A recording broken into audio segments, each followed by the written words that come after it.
অন্তর্বর্তীকালীন সরকারের অর্ধ বছর সংস্কার প্রস্তাবনা অর্থনৈতিক পুনরুদ্ধার চেষ্টাকে ইতিবাচক হিসেবে দেখছে উপদেষ্টা রেজওয়ানা হাসান। তবে অস্থিতিশীল আইনশৃঙ্খলা পরিস্থিতি, পণ্যে ভ্যাট আরোপ নিয়ে তুমুল সমালোচনা ছিল মানুষের মনে। এ নিয়ে কথা বলেছেন উপদেষ্টা রাজনীতিবিদ ও ছাত্র নেতারা।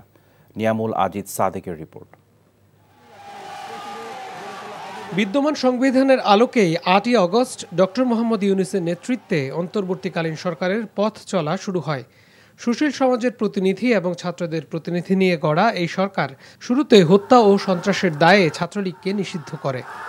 দীর্ঘদিনের বৈষম্য বিলোপ আর অধিকারের আন্দোলনে একের পর এক সংস্থা ও গোষ্ঠীর মাঠের তৎপরতা বেসামাল হয়ে যায় আইনশৃঙ্খলা পরিস্থিতি।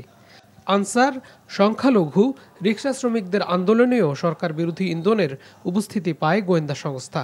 আমরা যে চ্যালেঞ্জগুলো মোকাবেলা করছি, যেই শক্তি নিয়ে ওই চ্যালেঞ্জগুলো অন্য কোনো সরকারকে এইরকম শক্তি নিয়ে এবং এইরকম ভঙ্গুর পরিবেশে কিন্তু মোকাবেলা করতে হয়নি। 16 বছরের নিপীড়নমূলক শাসনাবর্তে আইনশৃঙ্খলা রক্ষাকারী বাহিনীর একটা মনস্তত্ত্ব হয়ে যায়। তারাই কিন্তু রাস্তায় এই ছাত্র জনতার সাথে মুখোমুখি অবস্থানে ছিল। সেখানে তাদের নৈতিক মনোবল ভেঙে যাওয়ার একটা ব্যাপার আছে। রাষ্ট্রপতিকে অপসারণে আন্দোলন হলেও বড় রাজনৈতিক দলের বিপরীত মত থাকায় সেটা স্থগিত হয়ে যায়।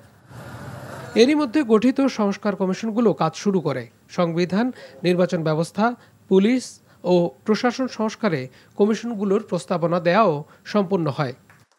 নির্বাচনের জন্য রাজনৈতিক দলগুলোর চাপে সরকার নির্বাচনের সম্ভাব্য সময় ঘোষণা করলেও সুনির্দিষ্ট দিনক্ষণ জানাতে পারেনি। আর সম্ভাব্য সেই সময় ধরে ভোটার তালিকা হালনাগাদ ও সীমানা পুনর্নির্ধারণে কাজ করে নির্বাচন কমিশন। বাজার সিন্ডিকেটে নিয়ন্ত্রণে আনতে না পারা এবং নতুন করে ভ্যাট আরোপে ব্যাপক সমালোচনা হয়। একই সঙ্গে আইন শৃঙ্খলা বাহিনী কোনো কোনো ক্ষেত্রে নিষ্ক্রিয় ভূমিকা ও সরকারি আমলাদের আন্দোলনে অস্বস্তিতে ছিল অন্তর্বর্তীকালীন সরকার। আমরা পুলিশকে প্রতিহিংসার কোনো প্রতীক বানাতে চাই না। আওয়ামী লীগ আপনাদেরকে পুলিশের ছাত্র নাগরিকের বিরুদ্ধে সমগ্র পুলিশকে ছাত্র নাগরিকের বিরুদ্ধে দাঁড় করিয়ে দিয়েছে।